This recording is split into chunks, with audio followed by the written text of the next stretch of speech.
संविधान के रचयिता डॉक्टर बाबा साहब भीमराव अम्बेडकर और बहुजन समाज पार्टी के जन्मदाता माननीय काशीराम जी को श्रद्धासुमन अर्पित करते हुए मैं आप सबका बहुत बहुत धन्यवाद देता हूँ, खास तौर से बाबू जी का,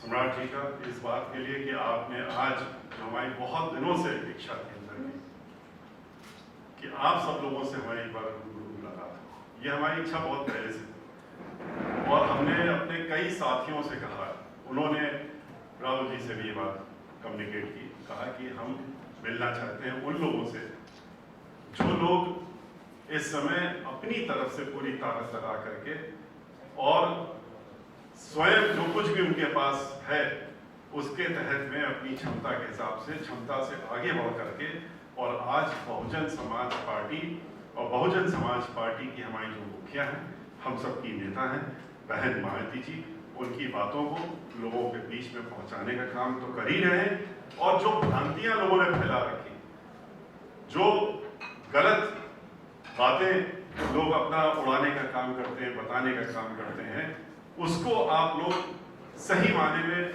हम लोग तो जब मंच पे होते हैं, पार्लियामेंट में हुए, राज्यसभा में बोलने का मौका मिला, मीडिया के सामने मौका मिला, तब ये बात कह पाते हैं। पर आप तो दिन भर बैठे करते रहते हैं, आप तो हम लोगों से बहुत आगे हैं। हम लोग तो कभी कभी उस बात को करने का मौका ही नहीं मिलता, जब मौका मिलता है तो हम लोग करते हैं। लेकिन आपके पास तो वो ताकत आपने खुद अपनी बनाई। आज बहुत अच्छा लगा देख करके इतने नौजवान साथी, हमारे यंग साथी और हमारी बेटियों से भी छोटी उम्र की हमारी जो यहाँ महिलाएं हैं, तो उनको देख करके कि किस जुनून के साथ में आप लोग इस काम को कर रहे हैं और लगे हुए जुड़े हुए हैं और एक ही उद्देश्य से जुड़े हुए हैं, ये देख करके मुझे आज बहुत अच्छा लगा। और मैं जरूर कल सुबह ही मुझे वापस जाना, आज मैं आप लोगों से मिलने के लिए आया था और सुबह जा करके पहला काम जो हमारा होगा, जब हम कल बहन मायावती जी से मिलेंगे, तो आप सब लोगों की जो बातें हैं, आपने जो अपनी बात रखी है, उसको उनको शब्द बाय शब्द बताने का काम करेंगे कि किस तरीके से आप लोग इस मिशन को बढ़ाने का काम कर रहे हैं। क्योंकि हम लोग क्या कहते हैं, बहुजन समाज पार्टी को एक राजनीतिक पार्टी थोड़ी नहीं, बहुजन समाज पार्टी एक मिशन और मिशनरी काम के लिए सब लोग लगे हुए हैं। तो उस मिशन में खाली वही लोग नहीं लगे हैं जो लोग की पार्टी का कोई पद लिए हुए हैं या पार्टी के साथ में घूम रहे हैं।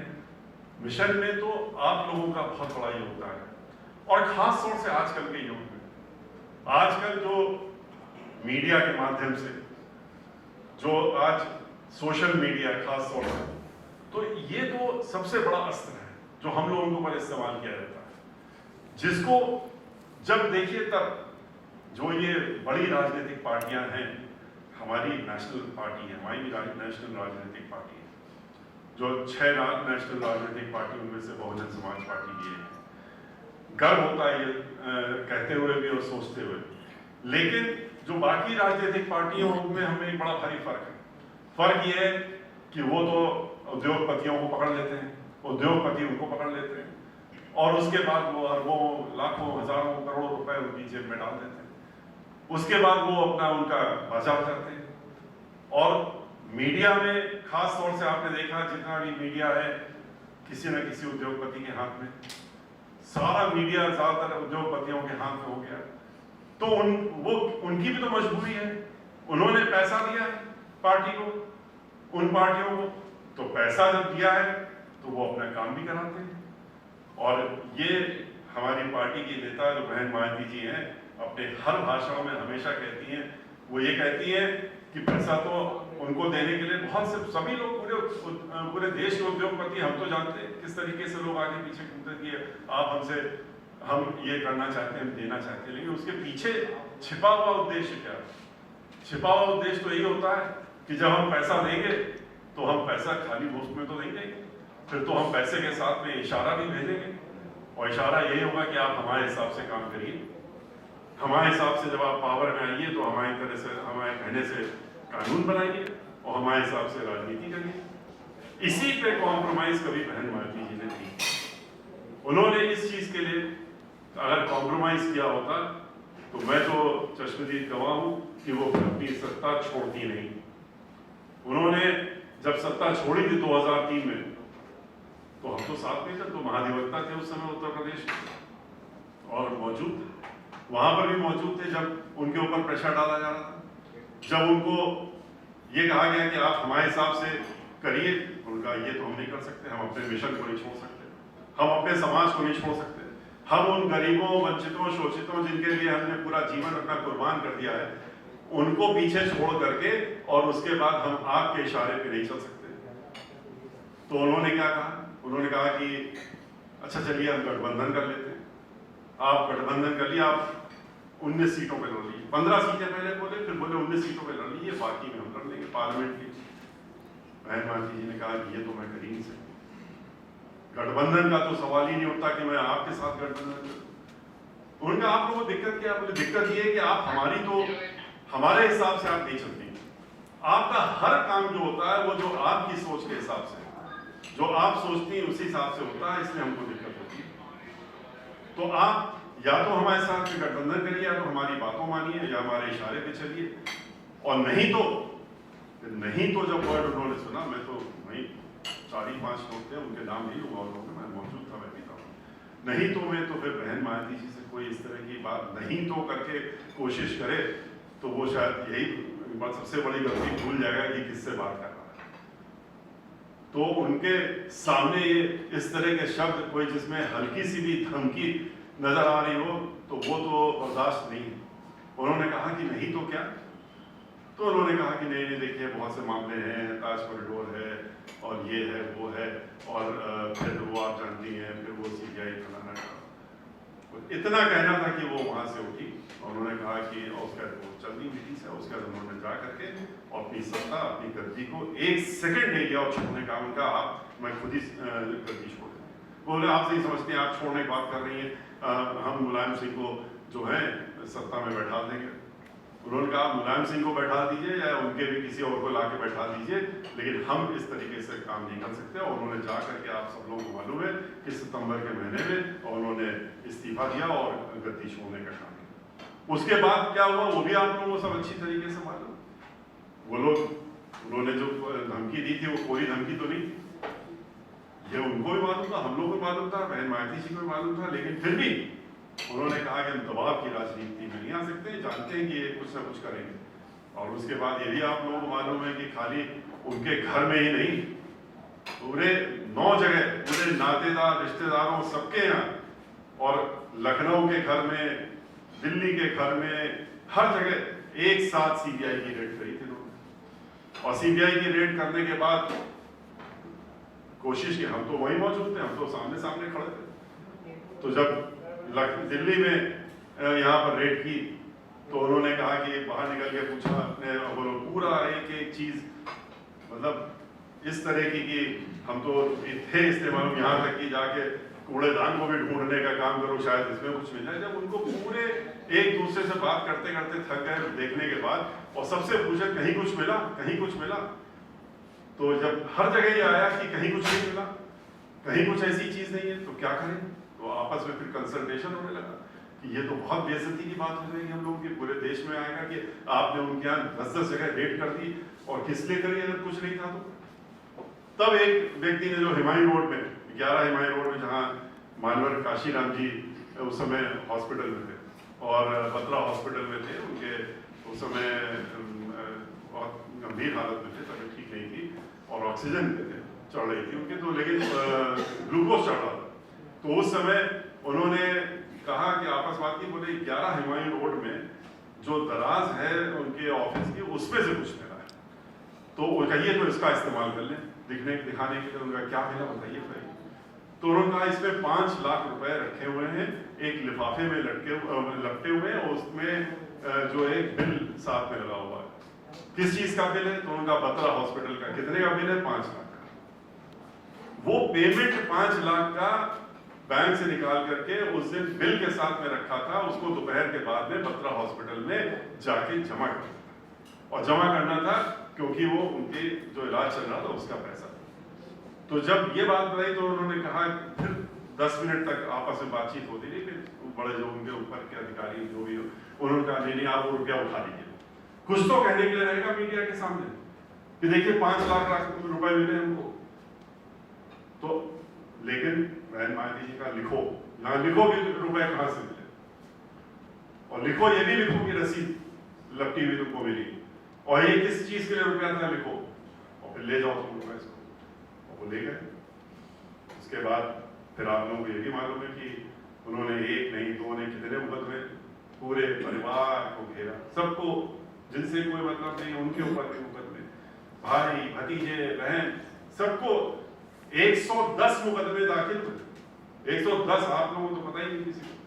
110 मुकदमे उनके ऊपर हुए, और कहां से, इनकम टैक्स से लेकर के जितने भी डिपार्टमेंट और हो सकते हैं नीचे से लेकर ऊपर तक पूरी कोशिश की कि हमको हम कैसे घेरें, क्या करें, कैसे कर लें। लेकिन ऊपर वाले की भी कृपा थी हम लोगों के ऊपर, हमारे ऊपर खास तौर से, कि वो 110 के 10 मुकदमे हम ही लड़ रहे थे उनकी तरफ से, और 110 में से 110 मुकदमों में उनको जीत मिली, और एक नया पैसा का भी उनके ऊपर आज के रोज और उस समय से लेकर आज तक एक नए पैसे का भी उनके ऊपर इल्जाम इस बात का कहीं रिकॉर्ड में नहीं है कि ये उनके पास गलत पैसा था। 110 केसेस। जिस तरह से उन्होंने PIL 101 करी थी और गिनीज बुक में पहुंचाया था हम लोगों के खिलाफ 5 साल में, जितने चाहे तो माननीय डॉक्टर काशीराम जी का स्मारक हो, डॉक्टर अम्बेडकर स्मारक हो, गौतम बुद्ध पार्क हो, यहाँ का स्मारक हो, रमाबाई अम्बेडकर मैदान हो, हर चीज के लिए PIL होती थी। 101 PIL हम लोगों ने, 101 PIL हमने झेली थी। तो लेकिन सब में हम लोग सक्सेसफुल हुए, और सारे आपने देखे स्मारक, आप लोग खुद देख चुके होंगे, रोक नहीं पाए वो, आज सबके सब बन करके खड़े हुए तैयार है। बहन मायावती जी उस संघर्ष से निकली है। जो संघर्ष उन्होंने पहले किया वो अलग है, और जिस समय उन्होंने बैंक से ये पैसा 5 लाख रुपए जो उनके पास था उठा के ले गए, तो बैंक सीज किया था, बैंक के सारे अकाउंट सीज कर दिए थे, जबकि उनको ये मालूम था कि बैंकों में जो रुपया था वो तो बैंक में रिकॉर्ड में, और उनकी सैलरी, उनका उसका वो पैसा, एक एक पैसे का हिसाब, वही तो बाद में सुप्रीम कोर्ट ने कहा आखिर में, जो आखिरी बदला हमने वहां से पढ़ा, उन्होंने कहा कि ये कैसी FIR थी, किस तरह की FIR थी, किस लिए की गई, जब एक एक चीज बिल्कुल सामने, अक्षर पैसा एक एक सामने लिखा हुआ है, और उसमें आपने इतने मुकदमे कर दिए। लेकिन कर दिए क्योंकि हमको परेशान करना था, तंग करना था। वो तो सोचते थे इसके बाद हम इनको बर्बाद कर देंगे। माननीय काशीराम जी बीमार हैं, ये कैसे आगे बढ़ेंगे, कैसे मिशन को आगे बढ़ाएंगे, उद्देश्य तो सिर्फ यही था पीछे मन में। लेकिन हम लोग भी तैयार थे इनके इस वार के लिए। अगर इस वार के लिए तैयार नहीं होते तो शायद वो हम लोगों को परेशान कर ही देते। पर उच्च न्यायालय से लेके सर्वोच्च न्यायालय तक हर चीज का मुकदमा होने के बाद उस लेवल तक मुकदमे लड़े हम लोगों ने। जब मानवर काशीराम जी का देहांत हो गया और स्वर्गवास हो गया, उनका शरीर पार्टी के कार्यालय में यहां पर रखा हुआ था, और वहां पर क्या हो रहा था, वहां मुकदमेबाजी हो रही। हम उनके साथ में, हम उसी दिन उनके परिवार के कुछ लोगों को लेकर के, और अपने ही आपके ही समाज में से लखनऊ में जो MLA कई बार रह चुके, मंत्री भी थे इसमें समाजवादी पार्टी के उस समय, जो उनका नाम, उनका तो इतने बड़े नेता थे, अब हम नाम नहीं, अमर सिंह जी, जहाँ से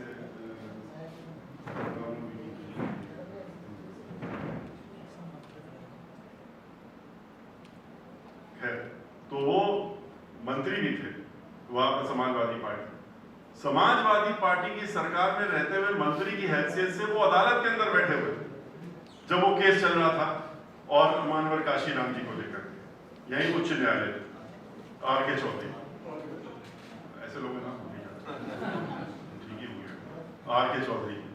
तो वो हमसे दुआ सलाम हुई, हमने खास तौर से उनसे पलट के बहस करके हम पलटे, हमने कहा नमस्कार RK चौधरी जी, अच्छा लग रहा है आपको अदालत में देखते, एक मंत्री बैठा हुआ है, कम से कम पैरवी तो करने आए हैं आप, मुकदमे, नहीं नहीं नहीं मैं तो ऐसे खैर बात नहीं, लेकिन वहां भी उनको सफलता नहीं मिली। इस बात के लिए कोर्ट में गए थे कि मानव काशीराम जी के शरीर को दाग न दिया जाए और यहाँ से लेना जाने दिया जाए। इस तरह के भी मुकदमे लड़े हैं हमारी पार्टी की राष्ट्रीय अध्यक्ष ने, बहन मायावती जी ने। उन्होंने जितना संघर्ष किया है आप लोग तो सपने में भी नहीं सोच सकते। हमने तो स्वयं अपनी आंखों के सामने देखा है कि कौन कौन से बैंक के जब पैसे सीज कर लिए थे, उन्होंने पूरी बैंकों के सारे रुपए सीज कर लिए, कहा था अब तो क्या कुछ, अब तो घर का खर्चा भी नहीं चल सकता, तो कुछ लाखों में रुपए थे। लेकिन वो भूल गए थे कि अगर जिस बार 2014 में जब हमारी एक भी पार्टी पार्लियामेंट में एक भी सीट नहीं मिली थी, तब भी 2,62,00,000 वोट मिले बहुजन समाज पार्टी को। तो इतने अनुयायी जिसके हों, उनको जब सबको मालूम पड़ा पूरे देश में कि उनका बैंक अकाउंट सीज कर दिया गया है और मानवर काशीराम जी अस्पताल में और उनके पास एक नया पैसा नहीं छोड़ा गया है, तो लोगों ने, मैंने ये तो बहुत छोटा कमरा, इस तरह के 10 कमरों में हलफनामे के साथ में लोगों ने पूरे देश से रुपए भेजे थे और चेकों के माध्यम से, और माननीय बहन मायावती जी के नाम से ये रुपए ले गए। हम कंट्रीब्यूशन छोटा सा किसी ने 10 रुपए, किसी ने 20 रुपए, बहन मायावती का ये क्या तुम लोग का, उनका नहीं, ये हम लोग भेज रहे हैं। उन्होंने तो 5-10 लाख रुपए सीज किए थे, 15 करोड़ रुपए तो 15 दिन के अंदर आ गए अकाउंट में। उन्होंने कहा ये रुपए कहां से आ गया, हमने कहा आइए इसको भी चेक कर लिए, उसका भी मुकदमा चला। फिर इनकम टैक्स वालों ने नोटिस दी, हमने भी कहा था सब संभाल के रखे थे। हमने 5 ट्रकों में ये जो हलफनामे आए थे और उसमें सब चीजें थी कि कहाँ कौन से एड्रेस कौन से अकाउंट से भेज दिए इनकम टैक्स डिपार्टमेंट में। वहां हल्ला मच गया कि साहब ये क्या सामान आ गया, इसको कहाँ ले जाए। हमने कहा आपने नोटिस दी, कैसे आया, हमने भेज दिया, संभालिए, आपकी जिम्मेदारी संभालिए। मेरे पास कोई गोडाउन है नहीं, इसके लिए पूरी बिल्डिंग इनकम टैक्स ही चाहिए होगी। हमने कहा अभी तो आधे आए, 1/4 आए, अभी तो बाकी आ रहे हैं, वो भी आपको भेजेंगे। तो लेकिन देखिए, जब जिसके पीछे, जिसने अपना पूरा जीवन इसी चीज में लगा दिया हो, तो उनके साथ में जो लोग हैं, उन्होंने तो देखा संघर्ष करते हुए। उन्होंने तो उस समय संघर्ष किया जबकि आप लोग बहुत छोटे रहे होंगे, वोट नहीं डाल सकता था, वोट डालने के लिए घर से नहीं निकल सकते थे। और वो यहाँ पर, जहां पर जिस जगह पे था कि अगर वोट डालने के लिए घर का दरवाजा भी खोला तो मार दिए जाओगे, वो खुद निकल करके और पैदल चल करके कहेंगे चलो हम वो चलते हैं, देखते हैं कौन रोकता है। लेकिन जैसे वो चल रही थी, सैकड़ों की संख्या में लोग उनके साथ में, कोई लाठी ले, कोई डंडा लेके सब निकल पड़े कि देखते हैं कैसे, अगर बहन जी सामने निकली तो हम भी साथ में खड़े, कौन छू सकता है। तो वो सब मंजर करते हुए वो आज यहाँ पर पहुंची। लेकिन लोगों को परेशानी क्या है, जो ये लोग हैं, जो भारतीय जनता पार्टी हो, चाहे समाजवादी पार्टी हो, चाहे कांग्रेस पार्टी हो, कांग्रेस पार्टी तो आप लोगों को अच्छी तरह मालूम है कि उनका तो काम ही धोखा देने का रहा है। अगर ये ना होता तो डॉक्टर बाबा साहब अम्बेडकर कांग्रेस पार्टी को कभी भी उन्होंने उनको मेंबर ऑफ पार्लियामेंट नहीं बनने दिया। ये सब तो आप लोगों को मालूम ही है, बताने की जरूरत नहीं, तरास तो आपको सब पता ही है। लेकिन आज जब दौर है उसमें हम लोगों को जरूरत क्या है, हम लोगों को जरूरत ये है कि हम लोग एक साथ इकट्ठा एकजुट हो। और जिस तरह से अभी मिशन को लेकर के और राहुल जी ने गीत गाया है, तो इसको लेकर के आप लोगों के अंदर जब कभी ये हमको, हमारे ऐसे लोगों खास तौर से ये देखने को मिलता है कि आपस में भी कुछ बंटवारा हो रहा है, आपस में भी लोग इधर उधर हो रहे हैं, बहुत अजीब सा लगता है कि हम लोग भी तो लगे हैं, तो हम तो अकेले ही लगे और पूरा परिवार लग गया, जबकि किसी को कोई मतलब नहीं राजनीति से। उनको ये नहीं है कि हमारी पत्नी को कोई चुनाव लड़ना है, हमारे लड़के को लड़ना है, लेकिन ये कि सिर्फ इसलिए कि बहन मायावती जी को 5वीं बार उत्तर प्रदेश का मुख्यमंत्री बनाना है। क्यों बनाना? क्योंकि हमने उनकी सोच, उनका तरीका और उनका काम करने का तरीका बहुत नजदीक से देखा है। शायद ही आप लोगों में से किसी ने इतना नजदीक से देखा हो जितना हमको मौका मिला है इतने नजदीक से देखने का। और चाहे महाधिवक्ता के रूप में हो, चाहे उसके बाद रहे, हमने तो बहुत नजदीक से देखा है। और किस तरह से उन्होंने संघर्ष किया, किस तरह से उन्होंने संघर्ष को झेला, वो भी हमने देखा। आप लोग कह रहे हैं कि अभी बहुत खुशी हुई कि सब मिला के अभिराम जी गौतम जी ने भी कहा कि अगर सब इकट्ठा हो जाए तो 70-80 लाख तो आप लोग पहुंच जाएंगे लोगों के बीच में, लोग आसानी से। ये मिशन, ये ध्येय नहीं होना चाहिए। ये अगर हमने सोचा कि हम आप लोगों के लिए खास तौर से कि हम 70 लाख के बीच में पहुंच जाए या 50 लाख पहुंच जाए या थोड़ा और आगे पहुंच जाए, इससे कैसे काम चलेगा हमारा? 2 करोड़ तो वोट हमको पिछली बार, 1 करोड़ 92 लाख वोट तो हमको पिछली बार पड़ गया। हम 2012 में जब हारे थे तो आधे ही % से तो हारे थे, क्योंकि 1% हमारा वोट कम था समाजवादी पार्टी से, और अगर आधा हमें और मिल जाता हम बराबर होते। तो और 135 सीटें से ज्यादा तो करीब बहुत थोड़े वोटों से हारे थे। 4000 वोट से तो ये आपके बगल बैठे नकुल दुबे जी हारे थे। तो इस तरीके से 90,000 वोट पा करके भी 4000 वोट से हार गए। इस तरह से कितनी सीटें हमारे, नहीं तो 2012 में सरकार तो हमारी ही बनती, लेकिन थोड़ा सा लोग अपना कि अब तो सरकार बन गई है, अब तो क्या है और अब कोई दिक्कत नहीं है, तो लोग अपना इधर उधर भटक गए, उसका नतीजा भी निकला। लेकिन हम लोग पास फिर भी 2 करोड़ अगर वोटर हैं जो कि आगे बढ़ाना है हमको। आज कितना 25 करोड़ की तो संख्या है उत्तर प्रदेश में, और अगर आप 22% से भी ले लीजिए, 24% लीजिए अगर आप, तो कितने आप लोग होते हैं? हम कहते हैं कि आप जोड़ लीजिए, खुद ही जोड़ लीजिए, तो 5 करोड़ 6 करोड़ जहां पर आबादी हो, 6 करोड़ तो दुनिया में बहुत सारे देश हैं जहां टोटल मिला के 6 करोड़ तो बहुत, कई यूरोप में चले जो नहीं मिलेंगे। तो आप तो 6 करोड़ खुद हैं अपने आप में। आप औरों को अगर छोड़ें, अपने आप में भी देखें तो आपको तो 6 करोड़ के बीच में पहुंचना चाहिए। अच्छा मान लीजिए उसमें से आधे छोटे हैं, बच्चे हैं, लेकिन अब कोई बच्चा नहीं रह गया। 10 साल के बाद हमारी जो ग्रैंड चिल्ड्रन है, 9-10 साल की जो हमारी ग्रैंड डॉटर है, वो तो मोबाइल लेके हमको सिखाती है, ये देखो आप ये नहीं देख रहे, ये देखिए ठीक है इसमें। तो कोई बच्चा नहीं देगा मोबाइल के मामले में और सोशल मीडिया के मामले में।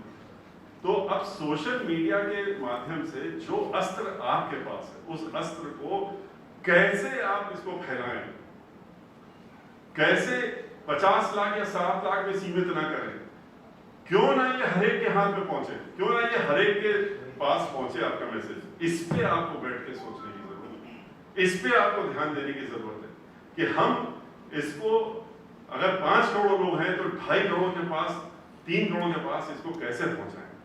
2 करोड़ हमारे वोटर हैं, हम उसको कैसे 4 करोड़ पहुंचाएं, इस पे हम लोग सोचते रहते हैं दिन भर। आपको भी ये सोचना चाहिए कि हरेक के पास हम इस सोशल मीडिया के माध्यम से बहन मायावती जी की बात, बीएसपी की बात कैसे पहुंचाएं। लोग हम विकास की बात करते हैं, कौन लोग करता है विकास, किसने विकास किया? शासन की बात करते हैं, किसने शासन, हर 2 घंटे में एक महिला का रेप होता है, ये शासन? ये क्या यही हम लोगों ने मान लेंगे कि बड़ा अच्छा शासन चल रहा है? और जहां तक सवाल उठता है बच्चों का, इनका, ये जितने आज के रोज जितना ये लोग परेशान हैं, जितना आज बेरोजगारी हो रही है, खाली आप लोगों के बीच बेरोजगारी नहीं है, बेरोजगारी पूरे उत्तर प्रदेश में हर तरफ है, किसी भी समाज, किसी भी जात का हो। रिजर्वेशन की तो बात ही खत्म कर दी इन्होंने, लड़ा की कहीं थे, अरे रिजर्वेशन वाले ये लोग तो रिजर्वेशन, अरे रिजर्वेशन की बात कहां रहेगी जब नौकरी नहीं है? नौकरी नहीं है तो रिजर्वेशन किस चीज का? 50% जो अनरिजर्व थे उनको तो नौकरी मिलती थी पहले, अब उनकी नौकरी उनसे पूछिए कहां नहीं नौकरी मिलती। तो अब तो नौकरी ही खत्म कर दी, जब प्राइवेटाइजेशन कर दिया, सब हाथों में बेच दिया, लोगों को उठा करके जमीन भी बेच दी, आसमान भी बेच दिया, तेल भी बेच दिया, रेल भी बेच दिया, बचा क्या? जितना भी जहां जहां नौकरियां होती थी, हाथ में आती थी, तो सब बिक गई। तो कहां से रोजगार मिलेगा? बहन मायावती जी की जब सरकार थी तो रोजगार था, क्योंकि चारों तरफ डेवलपमेंट था, चारों तरफ काम था, लोगों को पता ही नहीं कि कितना काम किया। मैं जरूर भेजूंगा आपके पास, मैं अभी तैयार कर रहा हूं, मैं आपको एक भेज दूंगा कि आप लोगों के सब जितने लोग यहाँ मौजूद हैं और आपके ग्रुप के सब लोगों को पता तो लगे एक तरफ से कि क्या किया बहन मायावती जी ने 5 साल के अंदर में। उसका अगर एक मिनिस्क्यूल भी 5% भी कोई दिखा दे किसी भी सरकार ने, पहले या बाद में, कि मैंने भी तो किया था या मैंने किया है, तो हम जो कहेंगे वो मान जाएंगे। 29,500 गांव उत्तर प्रदेश के 29,500 गांव डॉक्टर अम्बेडकर गांव को उन्होंने सबक विकास किया, 29 जिले बनाने का काम किया, कितनी आज 7 से ज्यादा इंटरनेशनल लेवल की यूनिवर्सिटी बनाने का काम किया। नोएडा में भी आपने देखा कितने हर जिले में नए नए हॉस्पिटल बनाने का काम किया, 5,000 से ज्यादा स्कूल बनाने का, प्राइमरी स्कूल बनाने का काम किया उन्होंने। पूरे उत्तर प्रदेश में हर जिले में चाहे शिक्षा की बात हो, चाहे उसकी बात हो कि इलाज करने के लिए, स्वास्थ्य की बात हो, हर चीज के लिए ऐसे ऐसी चीजें की नहीं जो कोई सोच नहीं सकता। आपने देखा है नोएडा में, देखिए किस तरह का स्कूल बना के दिया, किस तरह का हॉस्पिटल दिया, जो कि आम हॉस्पिटल, जो सरकारी हॉस्पिटल छोड़ दिए, प्राइवेट हॉस्पिटल से बेटर है। स्कूल को देख लीजिए जो बनाया गया है, वो स्कूल कैसा बना हुआ है। तो बहन मायावती जी ने जो खाली ये पार्क नहीं बनाया, पार्क तो सिर्फ 2,000 करोड़ के बने थे 5 साल में। 2,000 करोड़ का हिसाब अगर लगा दें हम, तो जहां पर 10 लाख करोड़ का बजट हो सालाना, और उसमें 5 साल में 2,000 करोड़, कितना हुआ। लेकिन सबको परेशानी ये थी, ये इनके नाम से क्यों बन गया, नहीं इनके लिए क्यों बन गया, इतना भव्य क्यों बना दिया, ऐसा क्यों बना दिया, जो आंखें फटी आ रही। हम तो गए थे वॉशिंगटन देखने, अब्राहम लिंकन का बड़ा सब, पूरी दुनिया के लोग आते हैं देखने। वहां देख के 10 मिनट के बाद हम, हमारे जो दोनों भाई वहां अमेरिका में रहते हैं, उससे हमने चलो यहाँ से, बोले क्यों, क्या हो गया। हमने ये छोटी सी चीज देखने के लिए हम आए थे। हमने कहा डॉक्टर अम्बेडकर स्मारक, और कहा मानव काशीनाथ स्मारक, ये छोटा सा एक दिखा रहा हूँ अब्राहम लिंकन का कि बहुत बड़ा भारी मॉन्यूमेंट है। ये मॉन्यूमेंट तो वहां एक कोने में नजर आएगा, अगर हम लखनऊ वाले में रखते तो एक कोने में। तो वो चीजें, भव्यता की चीजें की हैं, उनको हमें देखना चाहिए। हम इसके साथ चले जाएं, हम अपनी पर्सनल उसके लिए कि अब वो आ रहा उसके पीछे लग रहा है, या हमको फायदा हो रहा है तो हमने छोड़ दिया। बहुत से लोग हैं जो पार्टियां छोड़ते रहते हैं, इधर जाते हैं उधर जाते हैं, और किस लिए जाते हैं उनसे पूछा जाए तो इसीलिए जाते हैं कि हमारा व्यक्तिगत कोई फायदा होने जा रहा है। समाज के फायदे की बात तो नहीं कोई सोच के जाता है। एक भी व्यक्ति जो पार्टी छोड़ के कहीं जाता है, वो हमसे ये कभी कह दे, या हमने एक दिन कहा मंच में कहा कि हमको आप ये एक आदमी ऐसा मिला दीजिए जो पार्टी छोड़ के गया, जो कहे कि हम समाज की वजह से हैं। वही कहेगा कि हमें टिकट नहीं मिला, हम तो 3 बार से राज्यसभा के सांसद थे, 4थी बार उन्होंने हमको नहीं बनाया, हमको 2 बार से थे, 3री बार नहीं बनाया, हम मंत्री अगली बार, पिछली बार थे, अगली बार मंत्रिमंडल में नहीं दिया, या हमको टिकट एमएलए का होने के लिए हमारे लड़के को नहीं दिया, हमारे पत्नी को नहीं दिया। तो हमारा जो लोग कर रहे हैं, और मेरा और हमारे की बात कर रहे हैं, तो वो ऐसे लोगों की क्या पूछे, उनकी बात करना भी बेकार। लेकिन हम लोगों को, खासतौर से आप लोगों को, इन चीजों को ध्यान में इसलिए रखने की जरूरत है क्योंकि आप वो लोग हैं जो लोगों का मन बदल सकते हैं, जो लोगों को मन को टटोल सकते हैं। कितनी अच्छी अच्छी बातें बताई कि हम लोग तो शहर में जाते हैं, तो गांव में जाते हैं, हम तो वहां जाते हैं और जा करके वहां पर पूछने का काम करते हैं। तो हमारे नौजवान साथी बलिया से थे, वो तो उन्होंने बताया किस तरीके से कि वहां हम जाके लोगों से बातचीत करते हैं। तो ये चीजें जो आप कर रहे हैं, तो वहां पर असली काम तो ये है। कौन सा आप में से कोई बैठा है कह रहा है कि हमको एमपी बना दो, या किसी ने तो यहाँ नहीं कहा कि हमें एमएलए बना दो, तो लेकिन फिर भी आप लगे हुए। तो आप इसीलिए लगे हुए हैं कि आपके जो आने वाले लोग हैं, या आपके जो अभी लोग हैं, उनके बारे में सोच करके ही तो आप शायद लगे हुए हैं। तो इसको बढ़ाने की जरूरत है। इसको हम लोग भी, हम 2007 में पूर्ण बहुमत की सरकार बनी, 22%, 21%, उसमें तो सरकार नहीं बन सकती। सरकार बनाने के लिए हमको 30% के ऊपर तो कम से कम चाहिए। 29% में हम हार गए, 30% में हमारी सरकार बन गई थी। तो हमको अगर ये चाहिए और सरकार बनानी है, तो हमको और लोगों को भी जोड़ना पड़ेगा। हमको ये भी दिमाग में रखना चाहिए। हम लोग इससे विचलित ना हो जाए, कह रहे लीजिए अब मिश्रा जी तो ब्राह्मणों की बात करने लगे। मिश्रा जी ब्राह्मणों की बात क्यों कर रहे हैं, ये तो कभी सोचिए। मिश्रा जी ने तो आपके लिए तो जितना बोला है संसद में, तो हमारे पर तो इल्जाम लग गया कि ये तो आपको बता ही रहा था मैं किस्सा, कि बोलेगा कि मेंबर ऑफ पार्लियामेंट हैं वो राज्यसभा में, और मंत्री हो गए अब तो, गुजरात के थे। उन्होंने कहा कि साहब इसके बाद उनका नंबर आ गया हमें बोलने के बाद, तो बोलेगा मैं क्या बोलूं। तो उन्होंने पूछा था कि आप क्यों नहीं बोलेंगे, बोले नहीं अब ये बातें इन्होंने कही इसके आगे हमारे तो जोड़ने कुछ रह नहीं गया। और रिजर्वेशन पे था, दलितों के संबंध में और रिजर्वेशन में और जनरल डिस्कशन था। तो उन्होंने कहा कि मेरे समझ नहीं आ रहा कि मिश्रा जी होते हुए उन्होंने ये सब बातें कर दी जो मैं नहीं सोच पा रहा था। तो मुझे उनसे जवाब, खैर बात लाइटर एंड थी, मैंने उनसे कहा कि ये भूल गए कि हम मिश्रा बाद में हैं और SC पहले।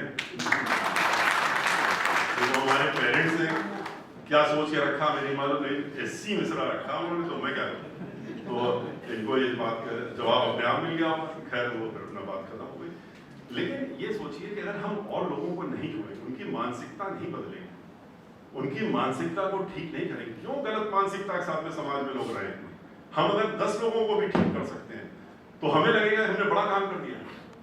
कि ये क्या तुम ऊंच नीच की बात करते हो, क्या ये कि हम ब्राह्मण हैं तो ये इसकी बात करते हो। तो अगर इसको खत्म कर सकें, इसको खत्म करने में हमको सफलता मिले तो हमारे लिए तो सबसे बड़ा काम तो यही होगा। वरना हमें क्या जरूरत है इन सब चीजों में, राजनीति और ये वो सब करने की। हम तो वकालत के पेशे में अभी से नहीं, अब तो 45 साल हो गए। हमारे पिताजी तो चीफ जस्टिस रहे, गवर्नर रहे, हमारे चचा हाई कोर्ट जज रहे, हमारे सगे बड़े भाई हाई कोर्ट जज रहे, हम सीनियर एडवोकेट 25 साल से हैं राजनीति में। तो अब आए जब बहन माइती जी हमको लेकर के आई महाधिवक्ता बना करके, उसके बाद से। लेकिन वकालत तो 10-12 लाख रुपए रोज की आमदनी तो हो ही जाती थी आराम से। तो हम फिर वापस क्यों ना चले जाए, क्या जरूरत। हम तो महाधिवक्ता भी रह गए, चेयरमैन बार काउंसिल भी रह गए, सब कुछ रह गया। आज भी पहले 22 जूनियर थे, आज भी 15-16। लेकिन क्या अगर आए हैं तो कुछ सोच के आए, उद्देश्य अगर आ ही गए हैं तो फिर कुछ समाज के लिए भी तो करें। और खुशी हमको होती है जब हमने देखा कि 2007 में 5 से 7 के बीच में पूरे प्रदेश में घूमे तो मानसिकता बदली, भाईचारा बना, उसका नया नाम पूरे देश में पहली बार पड़ा, सोशल इंजीनियरिंग। कहाँ कौन सोशल इंजीनियरिंग बात, उसी से तो सोशल इंजीनियरिंग पैदा हुई।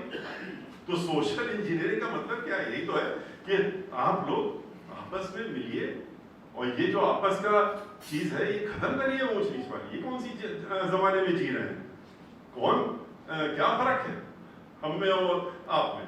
तो यही समझाने की कोशिश अगर करी और उसके बाद खुशी इस बात की कि लोग हमारे साथ में आए, लोग जुड़े और जुड़ने के बाद पूर्ण बहुमत की सरकार बनाई।